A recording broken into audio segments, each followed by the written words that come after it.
Saatnya Revival Voice. Belajar teologia bersama Pendeta Esra Soru.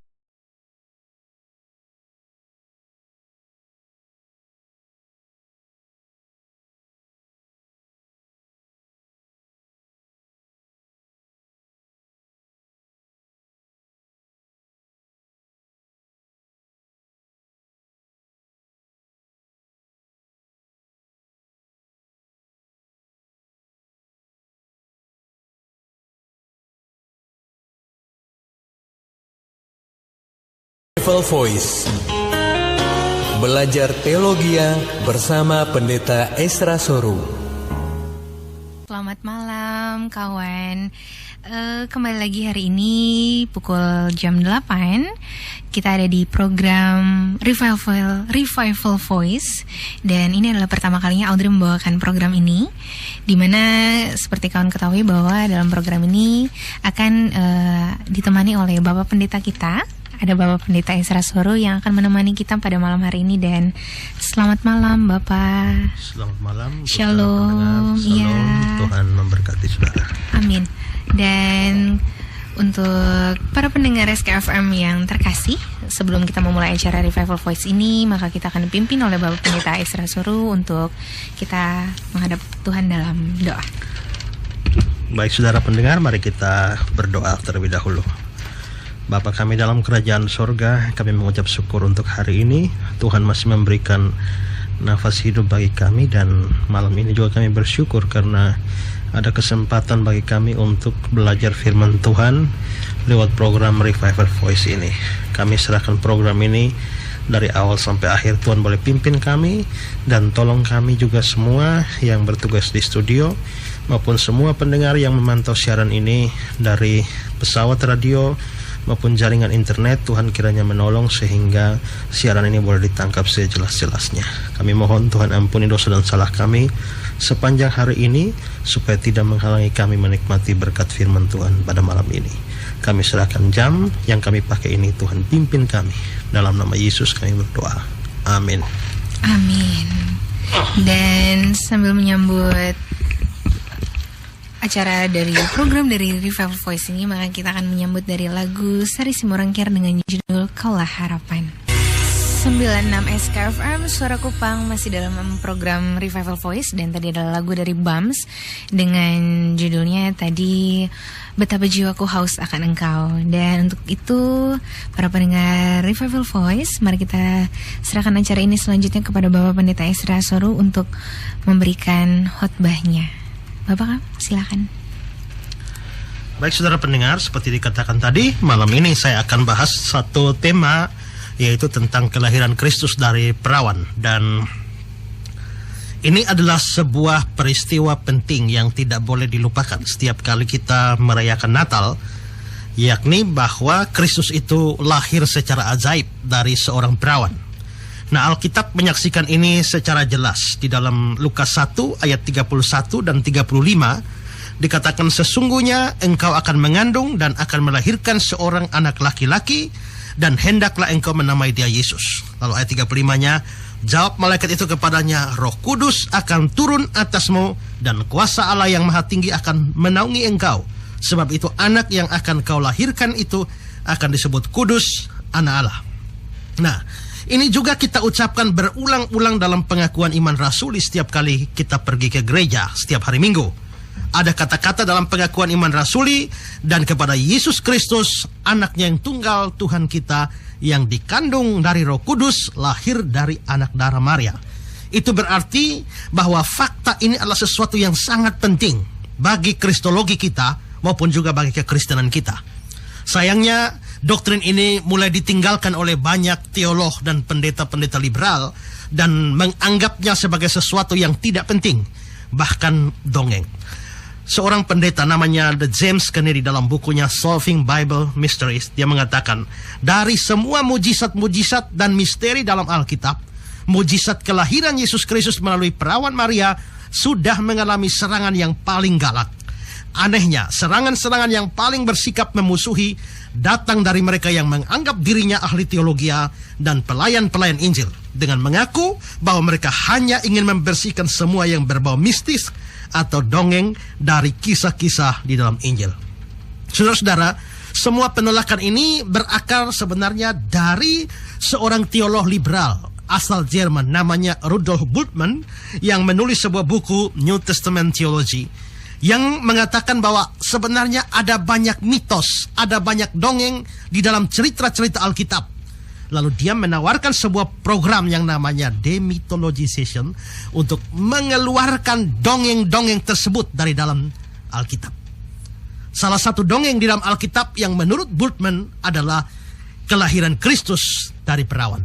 Hasilnya adalah pada tahun 1923, sekitar 1.300 pelayan dari Presbyterian menandatangani apa yang disebut sebagai Osborne Affirmation, yang isinya adalah menyangkal kelahiran dari perawan, kebangkitan, dan lain sebagainya. Saudara-saudara, di abad modern ini, penolakan terhadap doktrin kelahiran Kristus dari perawan ini digemakan kembali oleh seorang pendeta dari gereja megah di New York, Riverside Church, yakni Harry Emerson Fosdick. Dia pemimpin aliran liberal, teologi liberal di Amerika Serikat. Nah, Harry Emerson Fosdick dalam bukunya The Man from Nazareth as His Contemporaries Saw Him, dia mengatakan, aku ingin meyakinkan Anda saat ini juga bahwa aku tidak percaya pada kelahiran melalui seorang perawan, dan aku harap Anda semua juga tidak. Doktrin ini mengalihkan perhatian dari kenyataan rohaninya kepada persoalan yang sekedar biologis saja. Sejak itu kata-kata Fosdick tersebut selalu bergema di semua gereja liberal di seluruh Amerika, dan banyak orang tidak lagi percaya kisah ini. Dan makin lama kita lihat dunia juga dipengaruhi dengan liberalisme yang lalu tidak lagi percaya pada kelahiran Kristus dari perawan. Dan ini menunjukkan betapa banyak orang tidak menghargai lagi kesaksian kitab suci. Tapi bagi kita yang percaya, doktrin ini adalah sesuatu yang sangat-sangat penting. Dan karena itu, saudara-saudara, maka pada malam hari ini saya akan membicarakan ini lebih dalam, dan kita akan bicara beberapa hal. Hal yang pertama yang akan saya bahas pada malam ini adalah jawaban terhadap nubuatan. Pertama-tama harus kita sadari bahwa Kristus lahir dari seorang perawan. Ini bukan satu peristiwa dadakan tanpa direncanakan oleh Allah. Allah telah merancangkan peristiwa ini jauh di dalam kekekalan dan dinyatakan di dalam sejarah sesaat setelah manusia jatuh ke dalam dosa. Ketika Allah memberitakan hukumannya kepada iblis di Taman Eden, dia juga memberikan sebuah janji di dalamnya. Kejadian pasal 3 ayat 15. Aku akan mengadakan permusuhan antara engkau dan perempuan ini, antara keturunanmu dan keturunannya. Keturunannya akan meremukkan kepalamu, dan engkau akan meremukkan tumitnya. Di situ ada kata-kata keturunannya, keturunan perempuan ini akan meremukkan kepalamu. Nah, saudara, dalam ayat ini terlihat ada satu janji tentang keturunan perempuan yang akan meremukkan kepala dari setan. Dan kita percaya bahwa keturunan perempuan yang dimaksudkan di sana itu adalah Kristus. Bagaimana kita bisa tahu demikian? Karena kita dengan membandingkan misalnya dengan Ibrani pasal 2 ayat yang ke-14. Di sana dikatakan, maka ia juga menjadi sama dengan mereka dan mendapat bagian dalam keadaan mereka, supaya oleh kematiannya dia memusnahkan dia, yaitu iblis yang berkuasa atas maut. Nah, Wycliffe Bible Commentary mengatakan janji Allah kepada ular itu akan diremukkan, menunjuk kepada kedatangan Mesias dan kemenangan yang dijamin. Juga dari sumber yang lain, The New Bible Commentary mengatakan yang dimaksudkan dengannya, tumitnya, itu juga bukan benih perempuan secara kolektif, tapi juga adalah perorangan, yaitu Kristus. Nah, jika keturunan perempuan yang dimaksudkan di dalam ayat ini adalah Kristus, maka kita perlu memperhatikan sebuah keterangan penting di dalam ayat tersebut, yakni Kristus disebut sebagai keturunan perempuan. Sebenarnya ini ungkapan yang tidak biasa dalam budaya paternalistik Ibrani. Dengan demikian, kata keturunanmu dalam Kejadian 3:15 ini rasanya aneh kalau itu ditujukan pada seorang perempuan. Bahkan dalam budaya seperti itu, tidak biasa kalau dikatakan bahwa perempuan memperanakan, melainkan laki-laki yang memperanakan. Kalau saudara perhatikan misalnya dalam Kejadian 5 ayat 3. Setelah Adam hidup 130 tahun, dia memperanakan seorang laki-laki. menurut rupa dan gambarnya, lalu memberi nama Set kepadanya. Setelah Adam hidup 30 tahun, dia 130 tahun, dia memperanakan. Adam yang memperanakan. Jadi saudara, sekalipun pastilah yang memperanakan, yang hamil, yang melahirkan ini pasti istrinya Adam, yaitu Hawa. Tapi tidak dibilang Hawa memperanakan, dibilang Adam memperanakan.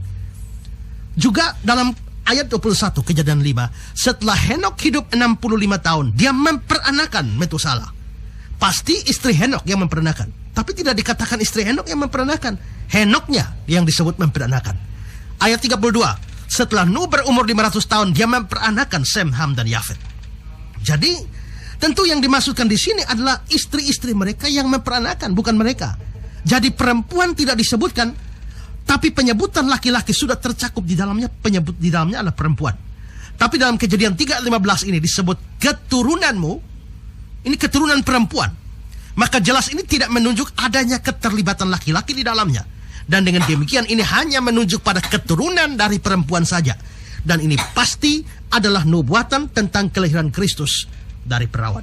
Tentang ini, seorang teolog namanya Adam Clark mengatakan, siapakah keturunan perempuan ini? Seorang yang datang melalui seorang perempuan dan melalui dia saja tanpa persetujuan seorang laki-laki.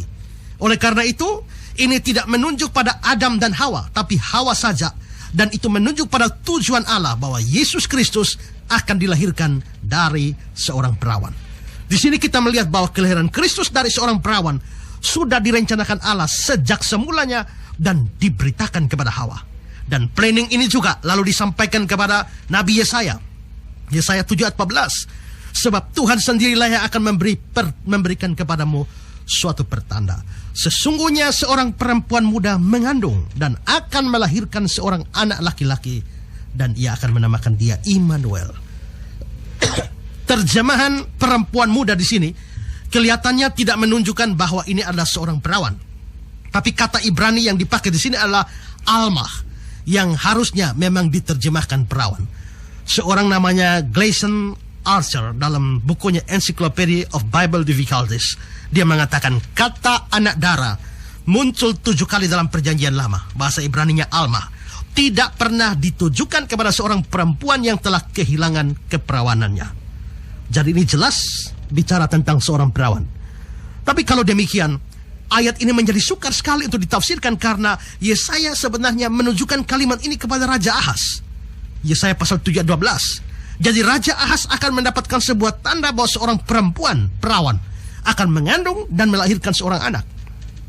Ini berarti bahwa pada zaman Ahaz dan Yesaya ada perempuan perawan juga yang hamil secara ajaib tanpa persetubuhan dengan seorang laki-laki. Dan itu menjadi tanda bagi Ahaz. Dan dengan demikian maka nubuatan Yesaya ini mempunyai penggenapan ganda. Charles Ryrie dalam bukunya Basic Theology, dia mengatakan, siapakah gadis tersebut dalam zaman Yesaya? Lagi-lagi ada 3 jawaban. Pertama, istri Ahaz. Kedua, seorang gadis tak dikenal di antara orang Israel. Ketiga, istri kedua Yesaya yang belum dinikahinya ketika nubuat itu diberikan. Jika yang pertama benar, maka putranya adalah Yeskiel. Jika yang kedua benar, maka putranya tidak diketahui. Jika yang ketiga benar, maka putranya mungkin adalah Maher-shalal Hasbaz menurut Yesaya 8 ayat 3, atau putra Yesaya yang lain yang tidak disebutkan. Tetapi saudara, kalau ini yang terjadi, maka berarti Maria bukan satu-satunya perawan yang mengandung tanpa hubungan seks. Dan dengan demikian juga Yesus bukan satu-satunya orang yang lahir dari perawan.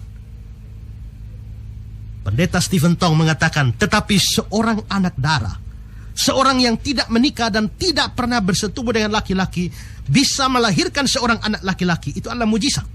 Ini hanya boleh terjadi 1 kali di sepanjang sejarah umat manusia. Inilah tanda yang tidak bisa terulang kembali, dan tidak seorang pun yang bisa berbuat hal yang sama. Tapi kalau kita mau katakan bahwa nubuatan Yesaya itu hanya mempunyai 1 penggenapan, yakni kepada Maria, lalu bagaimana relevansi tanda itu dengan Raja Ahaz? Nah, ini persoalan ini memang memusingkan semua teolog dan semua penafsir. Saya sendiri terus terang, saya tidak tahu persis jawabannya, tapi saya cenderung menolak adanya penggenapan ganda ini, karena implikasi dan konsekuensi teologisnya sangat berat. Tapi lepas dari semua itu, yang pasti nubuatan ini digenapi oleh Kristus. Karena itu, dalam Matius pasal 1 ayat 22-23, Hal itu terjadi supaya genaplah yang difirmankan Tuhan oleh Nabi. Sesungguhnya anak darah itu akan mengandung dan melahirkan seorang anak laki-laki, dan mereka akan menamakan dia Immanuel, yang berarti Allah menyertai kita. Jadi sekali lagi, kelahiran Kristus dari seorang perawan ini menggenapi nubuatan-nubuatan perjanjian lama. Dan tergenapinya nubuatan-nubuatan ini menunjukkan bahwa Alkitab memang benar-benar adalah firman Allah, dan jangan pernah saudara ragukan itu. Ini hal pertama yang saya bahas, yaitu ini adalah jawaban pada nubuatan. Sekarang hal kedua yang akan saya bahas tentang kelahiran Kristus dari perawan ini adalah pentingnya Kristus dilahirkan dari perawan. Mungkin saudara bertanya, mengapa Kristus harus lahir dari perawan? Memangnya kalau dia lahir normal, lahir wajar, mengapa? Saya akan bahas hal ini, tapi saudara biarlah saya katakan bahwa Kristus Sang Juru Selamat itu tidak boleh lahir secara wajar seperti kita semua. Mengapa begitu? Ada dua jawaban. Pertama, kalau dia lahir sebagai hasil persetubuhan laki-laki dan perempuan, maka dia tidak bisa menjadi Allah manusia. Saudara, kekristenan yang Injili percaya Yesus itu Allah, tapi dia juga manusia. Dia adalah Allah yang menjelma menjadi manusia. Pada mulanya dia Allah. Waktu dia menjelma menjadi manusia, dia tidak pernah berhenti jadi Allah. Kenapa? Karena Allah mempunyai sifat tidak berubah. Kalau Allah berubah jadi manusia, berarti Allahnya bisa berubah. Waktu Allah menjadi manusia, dia tetap Allah, tapi dia ketambahan manusianya. Sehingga sekarang yang hadir di dunia ini, Allahnya tidak hilang, tapi ada manusianya, lalu akhirnya dia menjadi Allah manusia. Dan ini sesuai nubuatan kitab suci. Kalau saudara lihat di dalam ayat Natal, Yesaya 9 ayat 5, sebab seorang anak telah lahir untuk kita, seorang putra diberikan bagi kita, lambang pemerintahan ada di atas bahunya, namanya disebutkan orang penasihat ajaib, Allah yang perkasa, Bapa yang kekal, Raja damai. Sebenarnya kalau saudara pikir baik-baik, kata-kata untuk Yesus ini mengacu kepada kealahannya dan kemanusiaannya.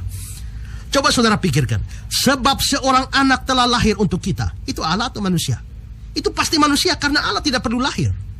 Seorang anak telah lahir bagi kita, seorang putra diberikan bagi kita. Itu pasti menunjuk pada kemanusiaannya.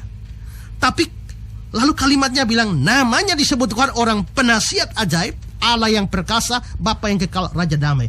Mana ada manusia disebut penasihat ajaib? Mana ada manusia disebut Allah yang perkasa, Bapa yang kekal, Raja damai? Tidak. Tapi ini bicara untuk satu orang. Berarti Yesaya 9 ayat 5 bagian pertama menunjuk kemanusiaannya, bagian terakhir menunjuk pada kealahannya. Juga sama dengan Yohanes 1 ayat 1 dan ayat 14. Pada mulanya firman, firman bersama-sama dengan Allah, firman itu adalah Allah. Tapi ayat 14-nya, firman itu telah menjadi manusia dan diam di antara kita. Jadi Yesus Kristus itu adalah Allah dan manusia, dan status ini penting untuk penebusan kita. John Wesley Braille mengatakan, oleh sebab dia manusia, dapatlah dia mengadakan pendamaian. Oleh sebab dia Allah, maka pendamaian itu sangat berharga. Seorang juru selamat yang hanya manusia tidak dapat mendamaikan kita dengan Allah. Lalu Cyrus Ryrie, dia berkata, dia harus menjadi manusia agar dia bisa mati. Dan dia harus tetap Allah agar dia menjadikan kematian itu sebagai pembayaran lunas atas dosa. Nah, saudara-saudara, kita dilahirkan sebagai hasil persetubuhan antara laki-laki, yaitu ayah kita, dan perempuan ibu kita. Maka kita benar-benar adalah manusia dan hanya manusia.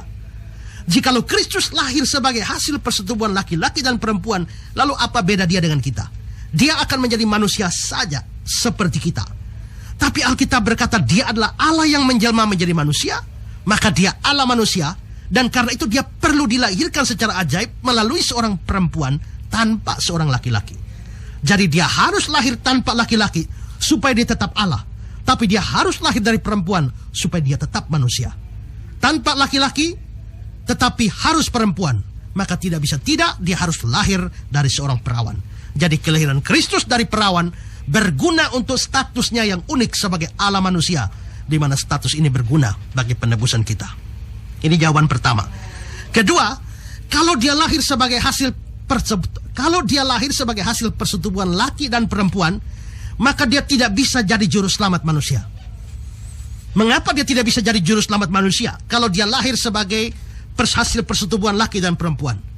Saudara ingat, syarat sang juru selamat dia harus tanpa dosa. Kalau sang juru selamat itu berdosa, bagaimana dia mau menebus dosa orang lain, sedangkan dia sendiri berdosa? Jadi Kristus harus lahir tanpa dosa. Masalahnya saudara, sejak kejatuhan Adam dan Hawa, semua keturunannya otomatis jadi orang berdosa. Roma pasal 5, ayat yang ke-12. Sebab sama seperti dosa masuk ke dalam dunia oleh satu orang, maksudnya oleh Adam, oleh dosa itu juga maut, demikian maut itu telah menjalar kepada semua orang, karena semua orang telah berbuat dosa. Ayat 18, sebab itu sama seperti oleh satu pelanggaran Adam, semua orang beroleh penghukuman.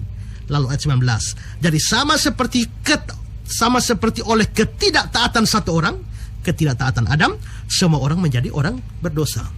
Jadi Adamnya berdosa, semua kita berdosa. Kalau bagaimana kalau Adamnya suci? Kalau Adamnya suci, kita semua suci. Kenapa kita kok mesti bergantung pada Adam? Kalau Adam suci, kita suci. Adam berdosa, kita berdosa. Karena Adam itu perwakilan manusia. Nah, saudara, saya akan jelaskan begini ya. Yang main di dalam tim sepak bola itu berapa orang? Yang main sepak bola itu 11 saja. Nah, misalnya ada pertandingan sepak bola antara Indonesia lawan Filipina. Yang main 11. Tapi 11 itu perwakilan kita, Indonesia. Karena itu kalau 11 itu menang, dibilang Indonesia menang. Saudara senang, Indonesia menang. Padahal saudara tidak ikut main. Tapi kita dianggap kita menang. Kenapa? Karena perwakilan kita menang. Tapi kalau 11 itu kalah, kita bilang Indonesia kalah. Kita tidak bisa menolak bahwa kita kalah. Kita tidak kalah, saya tidak ikut main kok. Tidak bisa. Mengapa? Karena 11 orang itu perwakilan saudara. Nah, Adam itu perwakilan kita. Karena itu kalau Adam berdosa, semua manusia menjadi berdosa. Nah, tidak ada keturunan manusia yang menjadi manusia tanpa dosa. Manusia hakikatnya menjadi manusia yang berdosa. Dia hanya bisa melahirkan keturunan yang berdosa. Macan itu binatang buas. Kalau dia melahirkan anaknya, otomatis anaknya itu menjadi binatang buas. Tidak ada macan yang kepengen makan tempe, tahu, dan lain sebagainya. Semua macan itu binatang buas. Nah, kalau Yesus lahir secara wajar, hasil persetubuhan laki dan perempuan, maka dia otomatis mewarisi sifat dosa ini, dan dengan demikian dia tidak layak menjadi penebus dosa. Karena itu maka dia tidak boleh lahir dari lahir normal dengan atau hasil persetubuhan antara laki dan perempuan. Tapi bukankah dia juga lahir dari perempuan yang adalah orang berdosa, dan dengan demikian dia mewarisi sifat dosa dari Maria? Ya, itulah seharusnya yang terjadi. Tapi untuk itu kita melihat peranan Roh Kudus, di mana Roh Kudus berperanan menyucikan Yesus sejak dari dalam kandungan. Dan inilah yang kita sebut dikandung dari Roh Kudus. Pekerjaan Roh Kudus inilah yang akhirnya membuat Yesus terlahir sebagai seorang manusia yang tanpa dosa, dan dengan demikian dia layak menjadi juru selamat kita. Inilah pentingnya kelahiran Kristus dari perawan. Sekarang hal ketiga yang saya bahas. Apakah ini tidak masuk akal? Apakah Yesus lahir dari perawan ini tidak masuk di akal? Kita sudah melihat data Alkitab. Kita juga sudah melihat urgensi dari kelahiran Kristus yang ajaib ini. Tapi sebagaimana sudah saya katakan, bahwa kaum liberal sama sekali tidak percaya hal ini. Biasanya keberatan yang paling populer adalah bahwa kisah ini dianggap tidak masuk akal, bertentangan dengan hukum alam. Bagi mereka, mana mungkin seorang perempuan bisa hamil tanpa hubungan dengan seorang laki-laki? Ini adalah sesuatu yang tidak masuk di akal. Saudara-saudara, sebenarnya akar dari pandangan semacam ini adalah ketidakpercayaan terhadap adanya mujizat. James Kennedy mengatakan, jadi mengapa begitu banyak gereja dan hamba Tuhan menolak kelahiran melalui perawan? Alasan pertama adalah adanya kerancuan atau bias anti-supernatural, yaitu kerangka pemikiran naturalistik yang sama sekali menolak tentang adanya mujizat. Jelas kalau Anda tidak percaya kepada mujizat, Anda tidak akan bisa percaya tentang kelahiran dari seorang perawan. Lalu dua teolog yang lain, Josh McDowell dan Don Stewart, mereka mengatakan, yang menjadi masalah utama bagi banyak orang berkenaan dengan kelahiran dari anak darah ini ialah kejadian itu suatu mujizat. Kitab suci tidak membicarakan peristiwa ini sebagai suatu kejadian biasa, melainkan sebagai perbuatan Allah yang adikodrati. Mujizat kelahiran dari anak darah ini seharusnya tidak menjadi masalah jika orang mengakui kemungkinan terjadinya mujizat. Jadi, kalau kita percaya Allah adalah Allah yang berada di atas alam semesta, maka tidak ada yang mustahil bagi Allah. Dia dapat melakukan apa saja yang dia kehendaki, termasuk memasukkan Yesus ke dalam dunia ini melalui seorang perawan. Saudara ingat percakapan Maria dengan malaikat dalam Lukas 1 ayat 34. Kata Maria kepada malaikat itu, bagaimana hal itu mungkin terjadi karena aku belum bersuami? Ayat 35, jawab malaikat itu kepadanya, Roh Kudus akan turun atasmu, kuasa Allah yang Maha Tinggi akan menaungi engkau. Sebab itu anak yang akan kau lahirkan itu akan disebut kudus, anak Allah. Lalu ayat 37, sebab bagi Allah tidak ada yang mustahil. Manford Gutzke mengatakan, kelahiran dari seorang perawan sama sekali bukan masalah bagi Tuhan. Kalau memang ada Allah yang menciptakan alam semesta, kalau ia melemparkan galaksi-galaksi dari ujung-ujung jarinya, kalau dia menghiasi langit malam dengan kilauan Bima Sakti, maka bagi dia adalah hal yang amat kecil untuk menciptakan sebuah benih mungil dan menanamkannya dalam rahim seorang perawan Yahudi muda. Bahkan sebenarnya kalau kita mau bicara secara logis, maka peristiwa kelahiran Kristus dari perawan sangat logis. Saudara, perhatikan ini baik-baik. Allah pernah menciptakan manusia dengan 4 cara. Yang pertama, dia tidak pakai laki-laki, tidak pakai perempuan. Kapan? Waktu dia cipta Adam. Waktu dia cipta Adam, memasukkan Adam ke dalam dunia ini, dia tidak pakai laki, tidak pakai perempuan. Yang kedua, cara yang kedua adalah dia cuma pakai laki-laki tanpa pakai perempuan. Dan itu adalah Hawa. Hanya ambil rusuknya laki-laki, yaitu Adam, dibentuk. Hawa dicipta dengan menggunakan laki-laki tanpa perempuan. Cara yang ketiga adalah dengan menggunakan laki-laki dan perempuan. Dua-dua dipakai. Waktu dia menghadirkan kita semua dalam dunia ini. Nah, kalau tanpa laki, tanpa perempuan sudah, pakai laki tanpa perempuan sudah, pakai laki dan perempuan sudah, cuma kurang satu. Tanpa laki, tapi pakai perempuan. Dan itulah yang dia pakai untuk menghadirkan manusia Yesus Kristus ke dalam dunia. Dengan demikian, kita bisa melihat bahwa sebenarnya kelahiran dari anak darah adalah sesuatu yang masuk akal dan bukannya tidak masuk akal. Pendeta Stephen Tong mengatakan Allah tidak boleh dibatasi oleh pemikiran dan kehendak manusia. Allah yang sanggup menciptakan manusia tanpa laki-laki dan tanpa perempuan juga adalah Allah yang sanggup menciptakan manusia dengan memakai laki-laki dan perempuan. Allah yang menciptakan Adam juga adalah Allah yang menciptakan Hawa. Dan Allah yang menjadikan kita semua dengan memakai laki-laki dan perempuan juga adalah Allah yang bisa memakai perempuan tanpa laki-laki untuk melahirkan Yesus Kristus. Sekarang hal terakhir yang saya bahas adalah bagaimana kita melihat Allah di balik kisah ini. Saudara, ada satu terminologi atau istilah teologis di balik kekristenan, di dalam kekristenan, yaitu wahyu. Apa itu wahyu? Wahyu adalah penyingkapan diri Allah, dan Kristen percaya adanya wahyu umum dan wahyu khusus. Wahyu khusus itu adalah penyingkapan diri Allah lewat pribadi Yesus dan lewat kitab suci.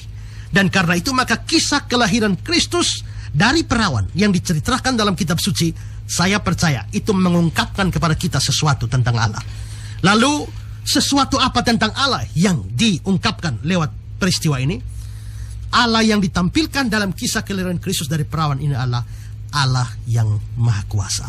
Karena kemahakuasaan inilah membuat dia sanggup melakukan mujizat Natal, yaitu kelahiran Kristus dari perempuan. Saudara, seorang teolog namanya Tony Evans, dia bilang para perawan tidak bisa hamil kecuali secara adikodrati. Stephen Tong mengatakan lagi, jikalau saudara sempat mempelajari ilmu biologi, saudara akan mengetahui bahwa dalam sel telur wanita ada kandungan gen XX dan tidak mengandung unsur Y sama sekali. Sementara di dalam sperma pria ada kandungan gen XY. Maka dari sini kita melihat bagaimanapun juga perempuan tidak mungkin melahirkan anak laki-laki dengan cara apapun jika tidak mendapatkan benih dari laki-laki yang mempunyai kandungan Y. Nah, ini yang harus kita sadari ketika kita merayakan Natal, bahwa kita berjumpa dengan Allah yang Maha Kuasa. Maha Kuasa berarti bahwa kuasanya tidak terbatas. Dan dengan demikian maka dia sanggup melakukan apa saja yang dia kehendaki. Tidak ada satu perkara pun yang membuat Allah sulit menyelesaikannya. Dia sanggup menyelesaikan perkara besar sama mudahnya dengan dia menyelesaikan perkara kecil. Saya pernah menulis dalam satu buku saya Di sana saya menulis, sebuah gunung dan sebutir pasir sama ringan di hadapan Tuhan. Sebuah planet dan sebuah kerikil sama ringan juga bagi Tuhan. Dia bisa dengan mudah mencampakkan sebuah gunung ke laut, sama seperti engkau mencampakkan pasir dari tanganmu. Dia bisa melemparkan sebuah galaksi sama mudah dengan engkau melemparkan sebuah kerikil. Yeremia 32 ayat 17. Ah Tuhan Allah, sesungguhnya engkau yang telah menjadikan langit dan bumi dengan kekuatanmu yang besar dan dengan lenganmu yang terentang, tiada sesuatu apapun yang mustahil untukmu. Yesus sendiri berkata dalam Matius 19 ayat 26, bagi manusia hal itu tidak mungkin, tapi bagi Allah segala sesuatu mungkin. Karena itu, maka kata tidak mungkin atau tidak bisa atau mustahil atau sukar tidak ada dalam kamusnya Tuhan Allah. Jikalau Allah adalah Allah yang Maha Kuasa, maka bagaimana seharusnya kita bersikap? Yang harus kita lakukanlah jangan pernah batasi Allah dengan pikiran kita yang sempit. Sebagai manusia kita memang lemah, terbatas, tapi kelemahan dan keterbatasan kita tidak boleh kita pakai untuk menjadi alasan bagi kita membatasi Allah. Tapi ini justru sering terjadi. Keterbatasan dan kelemahan kita seringkali membuat kita lupa bahwa kita memiliki Allah yang tidak terbatas dan Maha Kuasa. Dalam persoalan kita, seringkali kita mengalami masalah dan kita merasa hampir putus asa. Seperti kita bilang, mungkin kita bilang air sudah di batang leher. Tapi sekalipun air di batang leher, saudara, percayalah bahwa Tuhan kita, Tuhan yang Maha Kuasa. Ada lagu yang terkenal yang biasa kita nyanyikan, Allah kuasa melakukan segala perkara. Saudara, apa menjadi kesulitan saudara? Apa menjadi persoalan saudara? Apa yang membuat saudara takut? Apa yang membuat saudara cemas dan bimbang?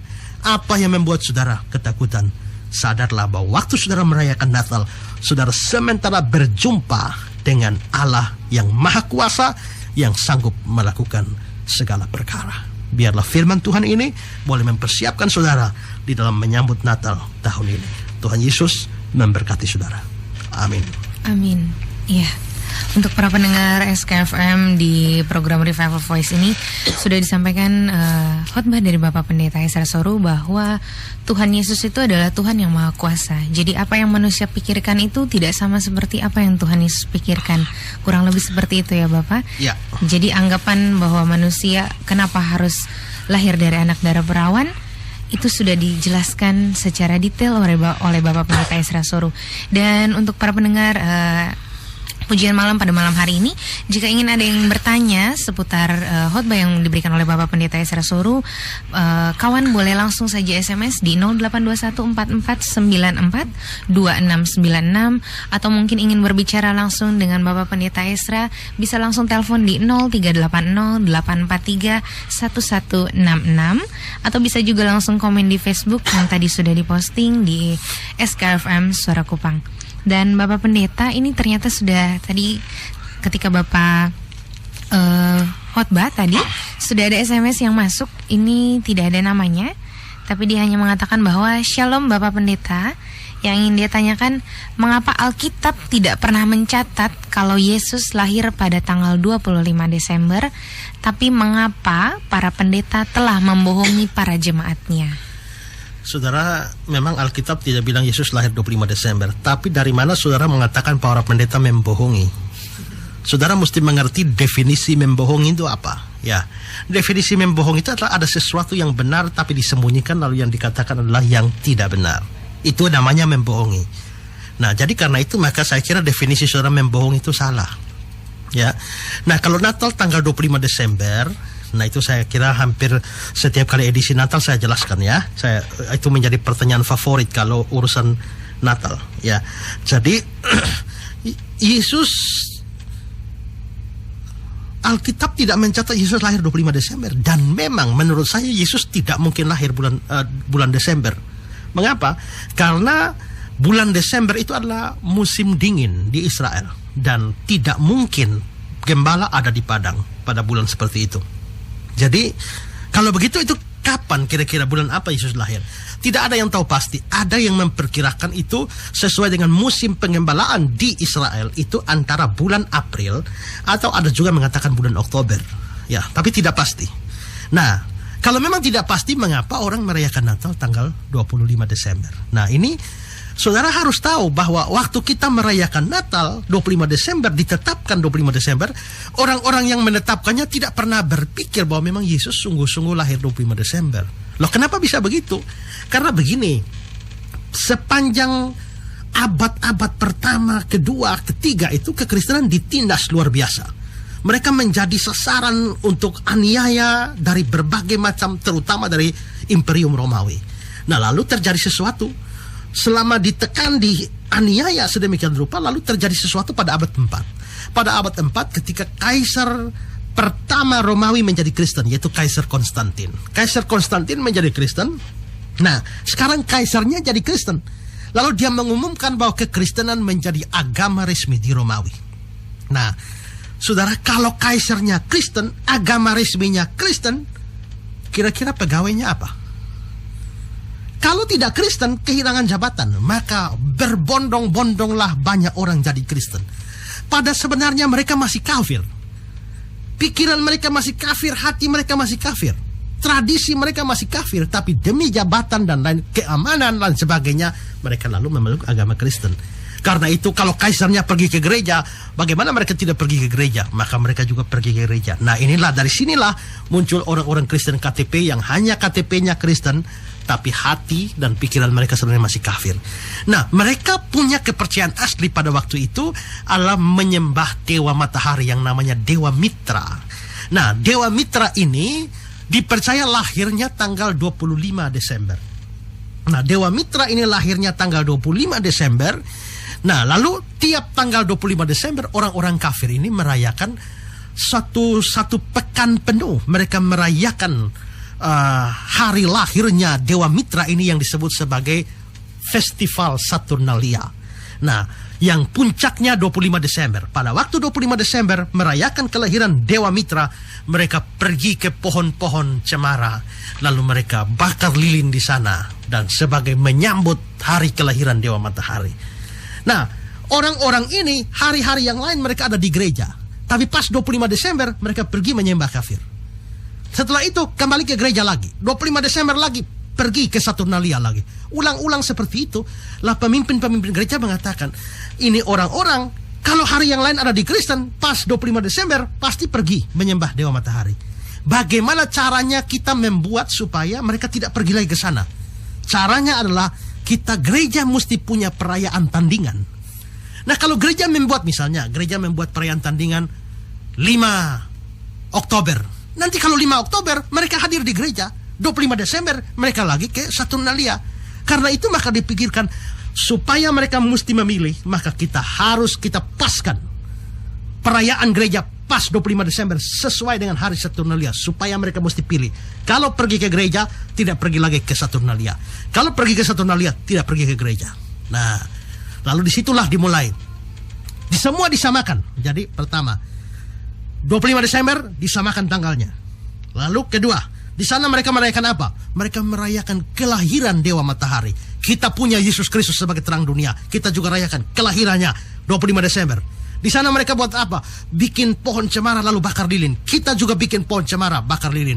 Pohon cemara, pohon yang evergreen, yang tidak pernah mati sepanjang musim. Ini lambang dari hidup yang kekal. Kita pasang lilin juga sebagai simbol bahwa Kristus terang dunia. Dari situlah maka ada tradisi bakar lilin, pohon cemara, 25 Desember, hari kelahiran Kristus. Itu memang tidak dipikirkan bahwa Yesus memang lahir 25 Desember. Itu hanya sengaja dipaskan saja, ditepatkan saja tanggalnya supaya orang-orang tuh mesti memilih.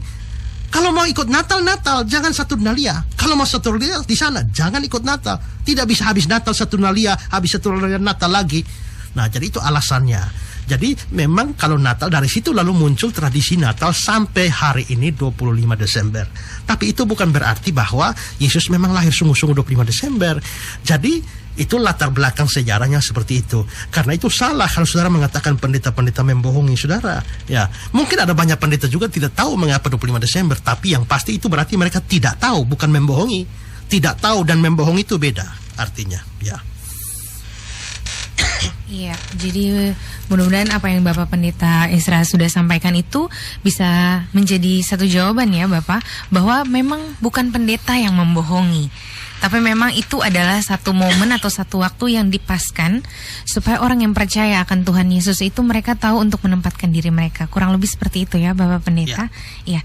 Dan ya, sebelum saya membacakan satu SMS lagi, Bapak Pendeta, kita berikan dulu satu lagu ini dari Nikita dengan judul Kasihmu Tiada Duanya. 96 SKFM Suara Kupang, dan itu tadi lagu dari One Way dengan judulnya Kunyanyikan. Jadi kunyanyikan lagu untuk Tuhan Yesus, memuji dan memuliakan namanya.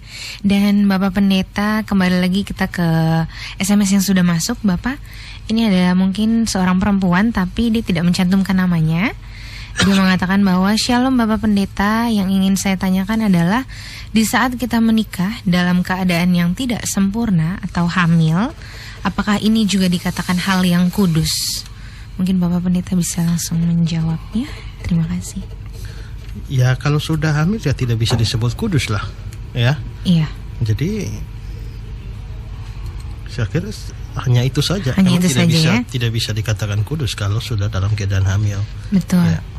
Dan jadi sudah terjawab ya bahwa kalau memang sudah hamil lebih dahulu sebelum diberkati oleh Tuhan, berarti memang tidak bisa dikatakan bahwa itu adalah sesuatu hal yang kudus ya Bapak. Ya. Dan ini ada lagi dengan Dorus.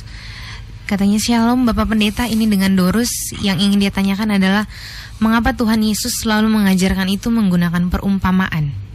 Apakah supaya pendengar cepat mengerti apa yang ia sampaikan atau seperti apa? Saya kira ini sudah saya jawab pada beberapa 2 minggu atau 3 minggu lalu ya, bahwa ada 2 tujuan Tuhan Yesus menggunakan perumpamaan. Kadang-kadang dia pakai perumpamaan untuk membuat apa yang dia jelaskan itu lebih ditangkap, dimengerti. Karena dia bicara tentang hal kerajaan surga. Rata-rata perumpamaan Tuhan Yesus adalah diawali dengan kata-kata hal kerajaan surga seumpama. Nah begitu. Jadi dengan konsep-konsep yang sukar itu dia bisa sederhanakan lalu memasukkan di dalam pengertian orang dengan menggunakan perumpamaan. Ini peranannya seperti peranan ilustrasi di dalam khotbah, diberikan contoh-contoh dan sebagainya. Tapi ada penggunaan perumpamaan yang lain justru punya tujuan sebaliknya, yaitu untuk menyembunyikan kebenaran dari orang. Dan itu saya kira saya sudah pernah tunjukkan ayat-ayatnya. Mengapa sampai disembunyikan kebenaran? Karena orang-orang yang tidak mencintai kebenaran, Tuhan lalu menyembunyikan firman pada mereka. Nah, bagaimana cara Tuhan menyembunyikan firman pada mereka? Dengan memakai perumpamaan. Sehingga sekalipun seperti yang dikatakan oleh saya, biarpun supaya mereka melihat dengan mata tapi mereka tidak bisa melihatnya, mereka mendengar dengan telinganya tapi tidak mengerti juga, dan hati mereka tidak bisa berespon terhadap berita firman itu karena mereka tidak mencintai firman. Jadi kalau saudara tidak mencintai firman, maka Tuhan bisa menutup firman-Nya dari saudara.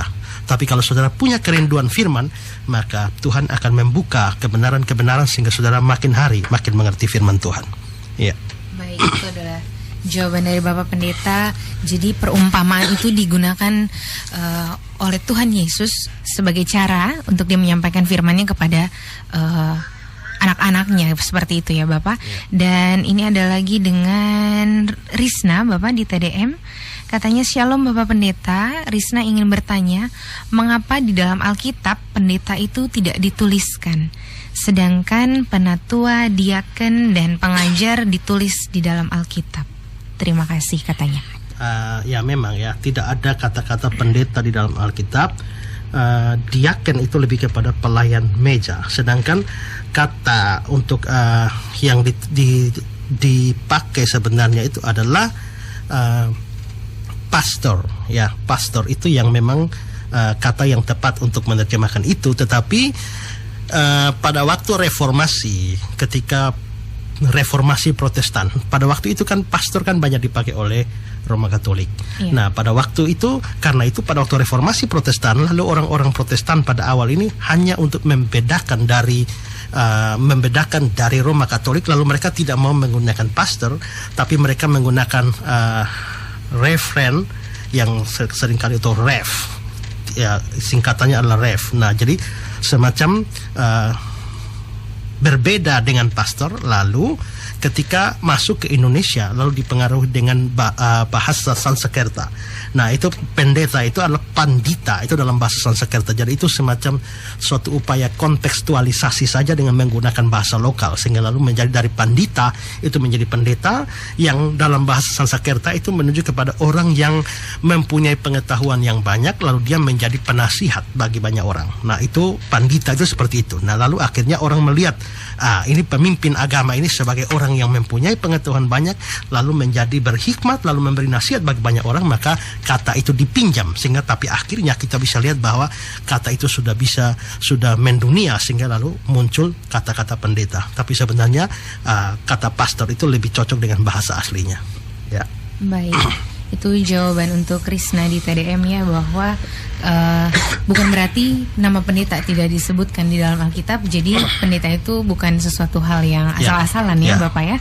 Dan ini mungkin satu lagi Bapak Pendeta, ini tidak ada nama juga.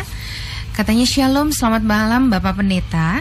Saya mau menanyakan mengapa pasangan yang sudah tinggal bersama tapi belum sah dalam satu pernikahan tidak diperbolehkan untuk mengambil bagian dalam sakramen perjamuan kudus, padahal sudah menjadi anggota SIDI.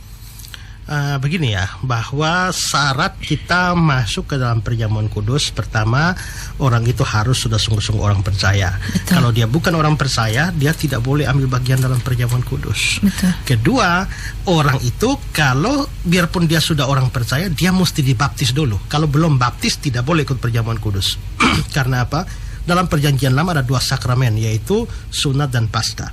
Kalau orang tidak sunat ikut sakramen pertama, tidak bisa ambil paskah sakramen kedua. Karena itu dalam perjanjian baru juga, orang biar sudah percaya, tapi kalau sudah belum dibaptis tidak boleh. Jadi harus baptis dulu. Itu syarat kedua. Syarat yang ketiga adalah dia tidak boleh memegang dosa dengan sikap tegar tengkuk. Kalau kita berdosa, memang semua kita berdosa ya, tapi ada keinginan tidak untuk berubah, ada keinginan tidak untuk bertobat, melepaskan diri dari dosa-dosa itu. Nah, kalau kita memang sepanjang kita punya keinginan untuk melepaskan diri dari dosa-dosa itu, kita bisa berdoa, memohon pengampunan, dan Tuhan mengampuni itu. Lalu kita menjadi layak masuk dalam perjamuan kudus. Tapi kalau kita dengan sikap tegar tengkuk memegang dosa itu, maka kita sebenarnya tidak layak untuk mengambil bagian dalam perjamuan kudus. Nah, kalau saudara kumpul kebo, katakanlah begitu, saudara tahu itu perzinahan, itu salah. Nah, mengapa tidak berusaha untuk menyelesaikannya? Nah, itu menjadi satu kendala, menjadi dosa kalau saudara datang mengambil perjamuan kudus dengan tidak menyelesaikan dosa itu. Nah, karena itulah maka gereja mengambil kebijakan, kalau orang masih kumpul kebo, sebaiknya dia tidak ambil bagian dalam perjamuan kudus dulu. Hanya kebanyakan kelemahan gereja adalah mereka tidak menyelesaikan kasus kumpul kebo ini diselesaikan. Nah, karena tidak diselesaikan, maka sepanjang masa itu orang tidak pernah ambil bagian dalam perjamuan kudus. Jadi menurut saya aturan itu diberlakukan, tapi ada upaya dari gereja untuk menyelesaikan kasus-kasus kumpul kebo itu. Ya, diberkati kan tidak harus ada pesta banyak-banyak, yang penting diberkati dan selesai supaya saudara bisa ambil bagian dalam perjamuan kudus. Ya. Jadi apa yang dipercayakan terhadap Tuhan itu tidak menjadi sia-sia ya Bapak Pendeta. Baik, sebelum kita lanjut lagi dalam SMS ini, Bapak mungkin kita akan kasih satu lagu lagi.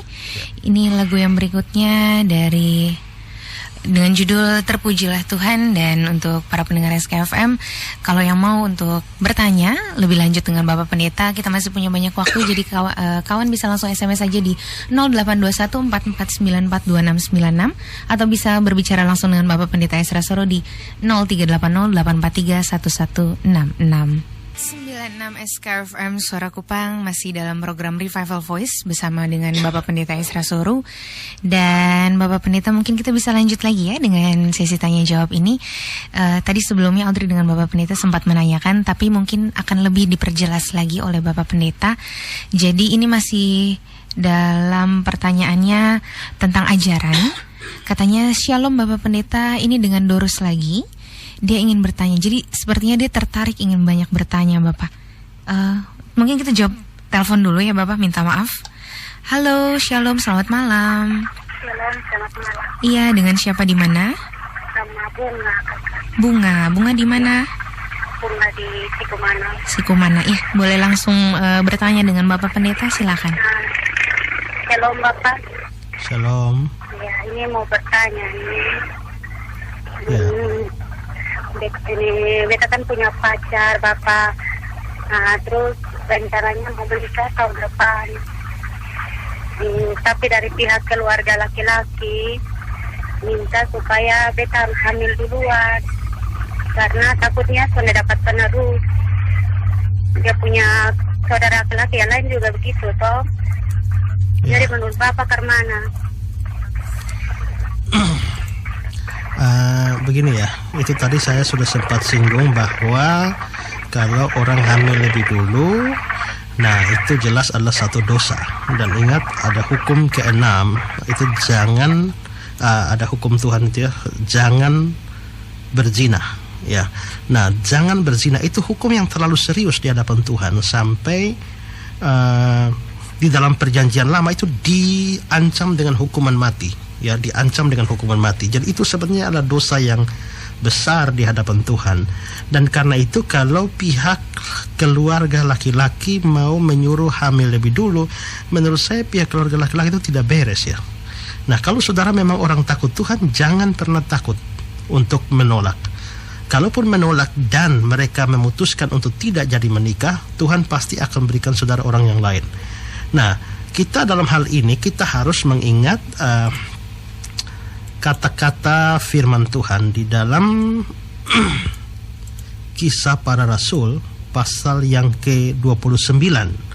Ya, di sana dikatakan kita harus lebih taat kepada Allah daripada kepada manusia. Kita harus lebih taat pada Allah daripada manusia. Sekarang kalau firman Tuhan mengatakan jangan berzina, sedangkan pihak keluarga atau manusianya mengatakan hamil lebih dulu, itu berzina lebih dulu. Nah, sekarang saudara pilih taat manusia atau taat Allah? Nah, kalau saudara taat pada Allah, saudara berdosa kepada Tuhan. Tapi kalau saudara taat kepada Tuhan, sekalipun dengan risiko apapun, Tuhan pasti akan memberkati saudara. Ya. Nah, sekarang saudara, dikatakan begini ya, mereka misalnya karena saudara-saudara itu tidak punya anak, jadi hamil duluan baru nikah. Saudara sekarang, seandainya terjadi hubungan seks terus saudara tidak hamil, apa yang terjadi? Mereka bilang, oh tidak, kami mau cari keturunan. Saudara dibuang, lalu cari lagi perempuan lain, tes dulu, hamil lagi dulu, baru ini. Jadi seandainya saudara sampai tidak hamil, maka saudara pasti akan dibuang ya. Jadi saudara hanya mau dimanfaatkan hanya untuk memperoleh anak atau memperoleh keturunan.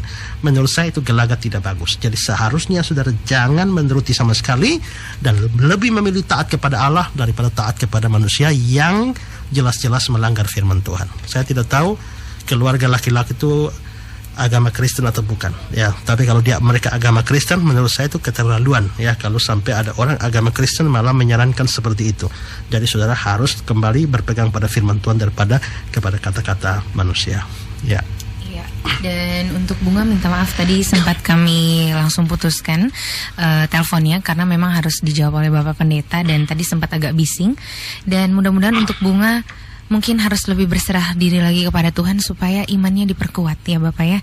Jadi tidak tergoda akan apa yang diminta oleh orang tua dari calon keluarga laki-laki. Dan memang sebenarnya berzina itu tidak akan pernah diperbolehkan ya Bapak. Dalam Alkitab pun sering tertulis seperti itu. Tapi kalau yang ingin Audrey tanyakan Bapak, bagaimana pendapat Bapak dengan zaman sekarang yang notabene-nya anak muda terlalu banyak mengikuti pergaulan. Jadi kalau misalnya sempat ada yang bilang bahwa kalau kamu tidak minta maaf maksudnya melakukan seks berarti kamu tidak gaul.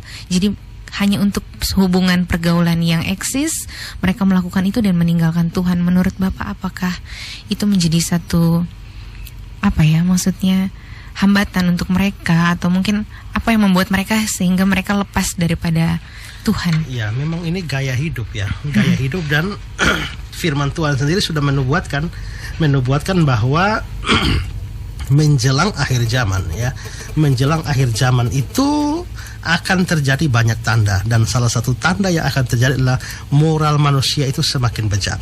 Nah, jadi moral manusia semakin bejat dan juga orang tidak lagi peduli dengan agama dan orang juga tidak hidup seenaknya ya.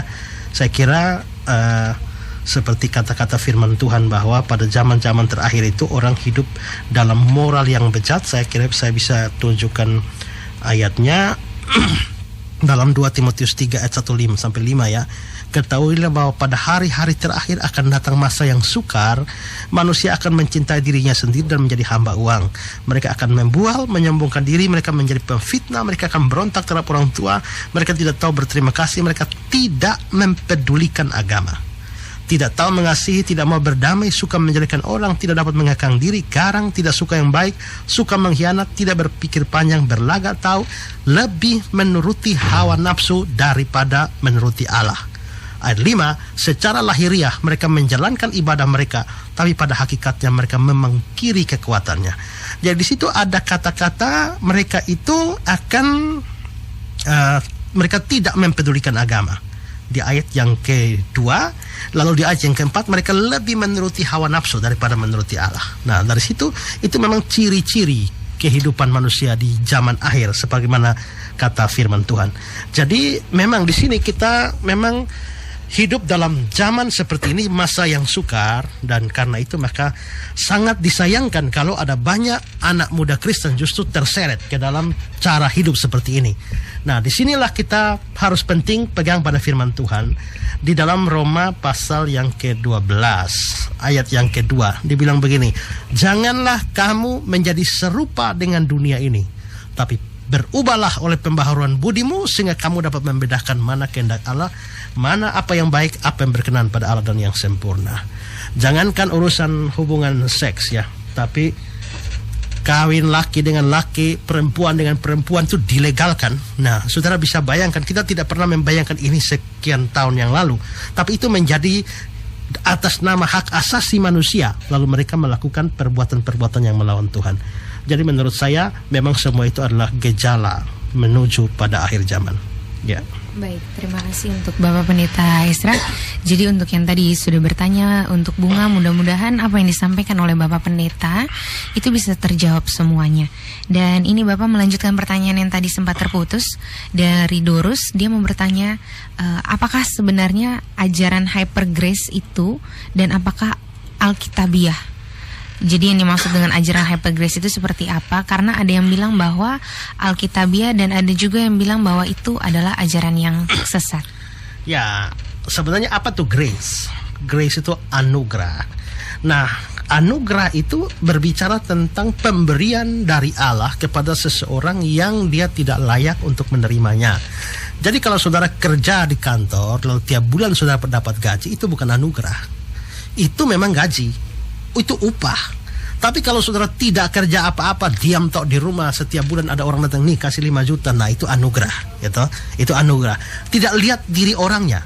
Nah, Allah itu pada waktu dia menyelamatkan kita, dia tidak melihat hidup kita bagaimana.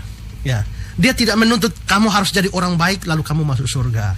Kamu jadi orang yang suci baru kamu masuk surga. Kalau dia pakai syarat begitu, tidak ada satu orang pun bisa selamat. Tapi pada waktu kita masih berdosa, dia datang. Ya, itu yang dibicarakan dalam Roma pasal yang ke-5 ya. Pada Roma pasal yang ke-5, nah dia katakan bahwa sebab ketika kita masih berdosa ya, Roma 5 ayat 8, akan tetapi Allah menunjukkan kasih-Nya kepada kita oleh karena Kristus telah mati untuk kita ketika kita masih berdosa. Waktu kita masih berdosa, Tuhan Allah Yesus sudah mati buat kita. Berarti itu adalah anugerah. Itu adalah grace. Nah, jadi anugerah itu sebenarnya kalau paham tentang grace itu sesuatu yang baik. Tapi kok sekarang ada kata-kata hyper. Nah, ini artinya berlebihan. Karunia yang menurut saya karunia yang kelewat batas konsepnya, ya. Bukan karunianya yang kelewat batas, tapi konsep mereka tentang karunia itu yang kelewat batas. Nah, artinya begini, bahwa anugerah Tuhan yang besar itu adalah pada waktu dia menebus dosa kita, dia bukan cuma menebus dosa kita sekarang saja, tapi dia menebus dosa kita kemarin, dia menebus dosa kita sekarang, dia menebus dosa kita yang akan datang. Kalau kita membaca misalnya dalam 1 Yohanes 1 ayat 9, waktu kita mengaku dosa kita, dia setia dan adil, dia mengampuni segala dosa kita, menyucikan kita dari segala kejahatan kita. Adanya kata-kata segala menunjukkan bahwa semua dosa kita diampuni. Nah, sampai di situ itu benar. Tapi lalu hyper grace ini mengajarkan, loh, kalau segala dosa kita sudah ditebus, sudah diampuni, artinya kalau besok saya berdosa, pasti saya diampuni. Saya tidak apa-apa, saya berdosa. Karena karunia itu terlalu berlebih-lebihan untuk saya, sampai akhirnya saya berdosa pun tidak apa-apa. Saudara, sekarang pertanyaannya adalah, kalau saudara sudah percaya Yesus dan saudara berdosa, apakah dosa saudara itu sudah ditebus oleh Kristus? Saudara memang sudah ditebus oleh Kristus. Dia menebus dosa saudara semuanya. Tapi apakah dengan kita berdosa kita akan lolos? Apakah kita tidak dihukum? Ya, kita tidak dihukum lagi. Mengapa? Karena dosa kita sudah dihukum pada Kristus. Itu menurut Roma 8 ayat 1. Tapi itu tidak serta-merta membuat kita boleh sembarang berdosa. Karena sekalipun kita tidak dihukum, tapi kita bisa dihajar oleh Tuhan. Dan itu ayatnya di Wahyu pasal 3 ayat yang ke-19. Barang siapa kukasihi, ia kutegur dan kuhajar. Sebab itu relahkanlah hatimu dan bertobatlah. Jadi biarpun kita sudah percaya Yesus, tapi kita berdosa dengan sembarangan, apakah kita dihukum Tuhan? Tidak, karena hukuman itu sudah ditanggungkan Kristus. Tapi Tuhan akan menghajar saudara. Nah, Tuhan menghajar saudara ini, Tuhan bisa menghajar saudara dengan sakit penyakit, Tuhan bisa menghajar saudara dengan malapetaka, Tuhan bisa menghajar saudara dengan kecelakaan, dan lain sebagainya. Jadi Tuhan tidak pernah kasih karunia dari Tuhan, anugerah dari Tuhan, tidak pernah memberikan rekomendasi bagi kita untuk berdosa. Nah, saya kasih ayat ya, 1 Yohanes pasal 2. Saudara dengar baik-baik ini ayatnya. Anak-anakku, hal-hal ini kutuliskan kepada kamu, supaya kamu jangan berbuat dosa. Namun, jika seorang berbuat dosa, kita mempunyai seorang pengantara pada Bapa, yaitu Yesus Kristus yang adil. Dia pendamaian untuk segala dosa kita. Jadi di sini ada dua hal yang ditekankan. Pertama, kita tidak boleh berdosa. Tapi kalau kita berdosa, sadarlah bahwa Yesus sudah mati untuk dosa kita. Nah, yang ditekankan oleh hyper grace ini adalah bahwa Yesus sudah mati untuk dosa kita. Jadi berdosa pun tidak apa-apa. Nah, ini sesuatu yang salah ya. Karena itu maka menurut saya ajaran hyper grace ini ajaran yang berbahaya dan menyimpang dari kebenaran. Kita seharusnya menolak ajaran seperti ini. Ya. Iya, jadi harus lebih meningkatkan iman dan percaya kepada Tuhan Yesus, supaya setiap ajaran yang berlainan dengan ajaran yang ada dalam Alkitab dan ajaran yang ada dalam Tuhan Yesus itu kita tidak cepat terpengaruh ya Bapak. Dan sambil menyambut lagu berikutnya, mungkin ini ada satu pertanyaan lagi Bapak. Katanya ini dalam ajaran juga, mungkin seperti yang sudah pernah kita ketahui bahwa saksi Yehova itu selalu ada katanya Bapak. Dan menurut Bapak secara pribadi, apakah saksi Yehova itu termasuk sama dengan hyper grace dan merupakan ajaran yang sesat, dan mengapa dianggap sesat? Kalau sesat ya, tapi kalau sama dengan hyper grace saya kira tidak. Nah, kalau saksi Yehova ini sesatnya justru pada aspek-aspek yang sangat dasariah dari iman Kristen. Banyak hal. Doktrin Allah Tritunggal. Kristen secara umum, Kristen termasuk Katolik itu percaya pada doktrin Allah Tritunggal. Kita percaya Allah Bapa, Putra dan Roh Kudus. Tapi orang saksi Yehova tidak percaya ini. Mereka menganggap bahwa Kristen mendapatkan konsep Tritunggal dari agama-agama kafir. Mereka percaya kita datangkan itu dari agama Yunani kuno, Romawi kuno, Mesir kuno, lalu kita adopsi, lalu itu dianggap agama kafir yang menyusup masuk ke dalam Kristen. Karena itu maka orang saksi Yehova tidak percaya Allah Tritunggal. Itu pertama. Kedua, kalau kita percaya Yesus itu Allah, setinggi-tingginya, Tuhan setinggi-tingginya, tapi saksi Yehova tidak percaya. Saksi Yehova percaya bahwa Yesus itu adalah penghulu malaikat, yaitu Mikael. Nah, lalu Yesus itu ciptaan pertama. Yesus bukan pencipta dunia ini, tapi mula-mula Allah Bapa mencipta Yesus. Setelah itu baru Yesuslah dipakai untuk mencipta dunia ini. Jadi Yesus itu adalah ciptaan. Itu menurut saksi Yehova. Lalu ketiga, Roh Kudus.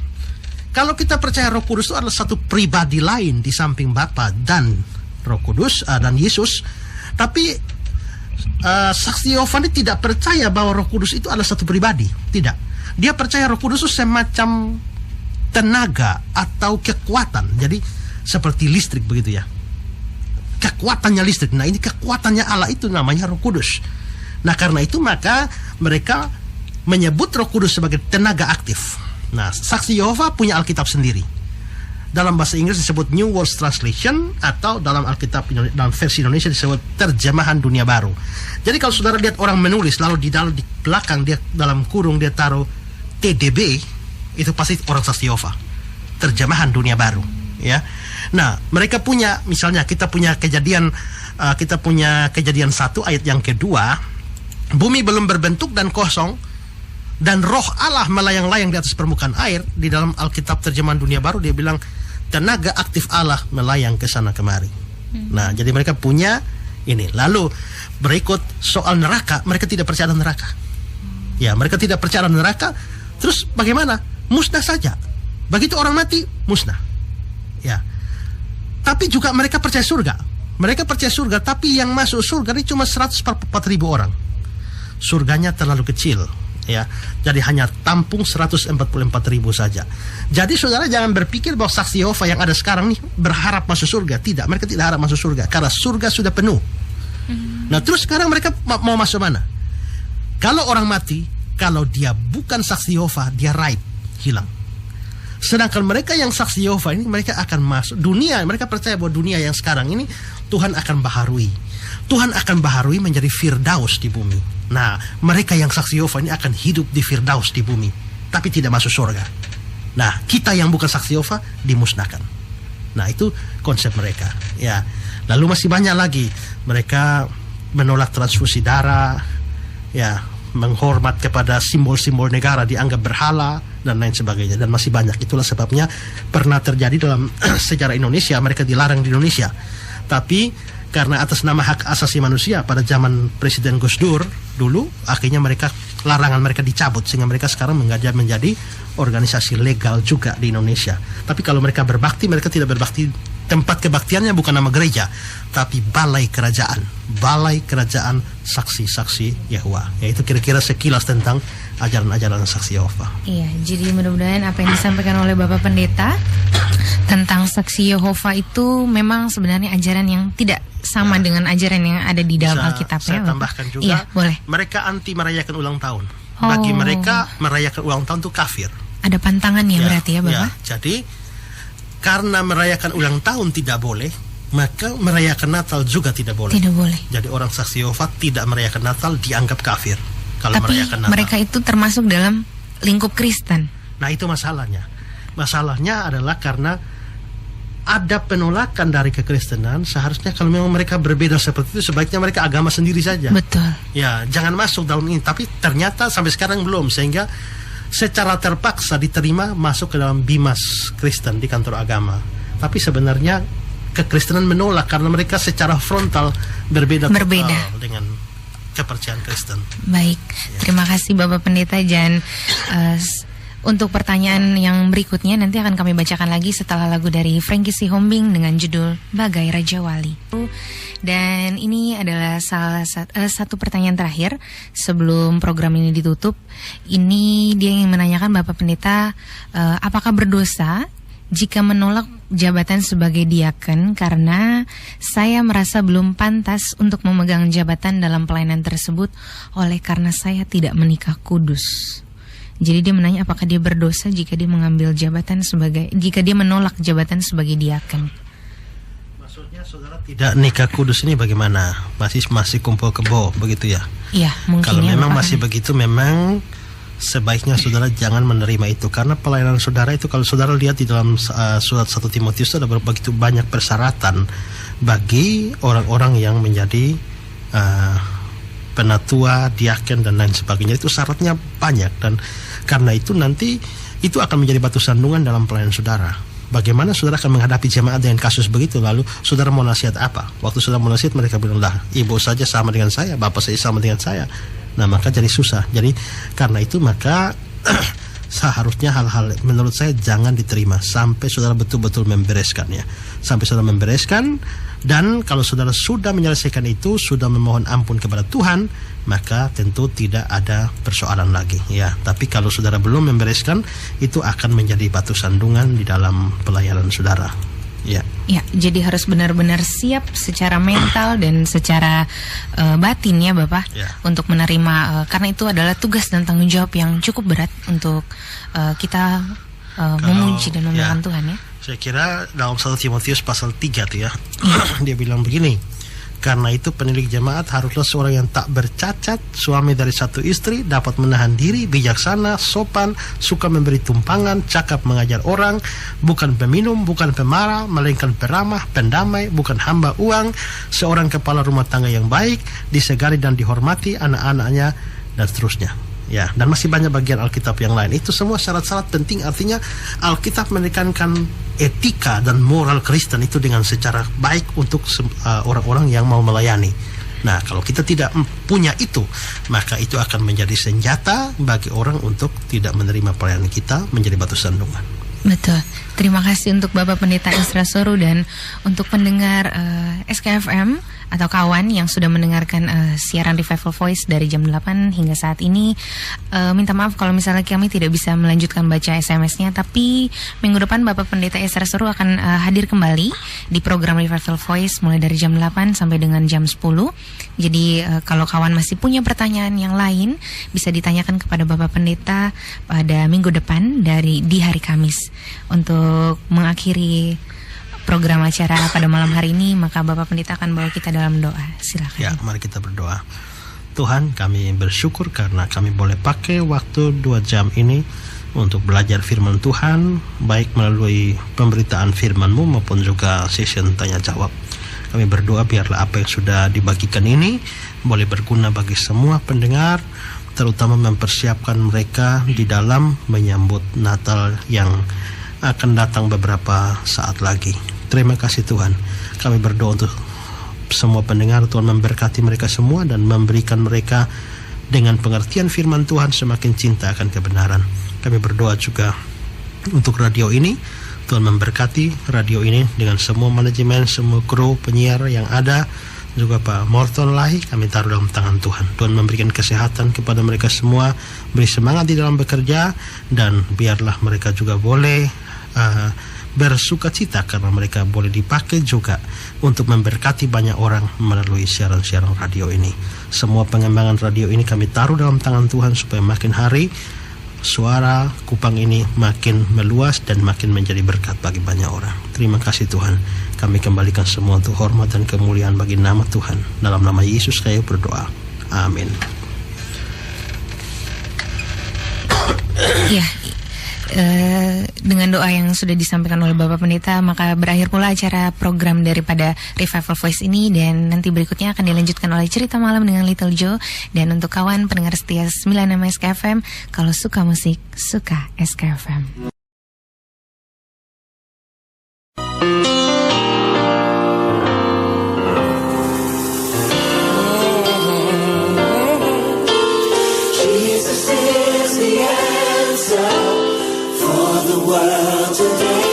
Saatnya Revival Voice.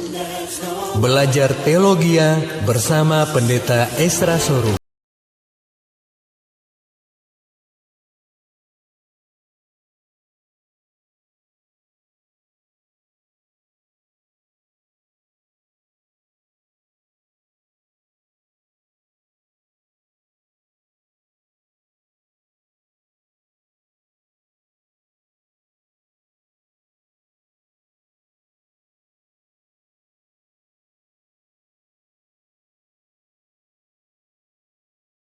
Voice.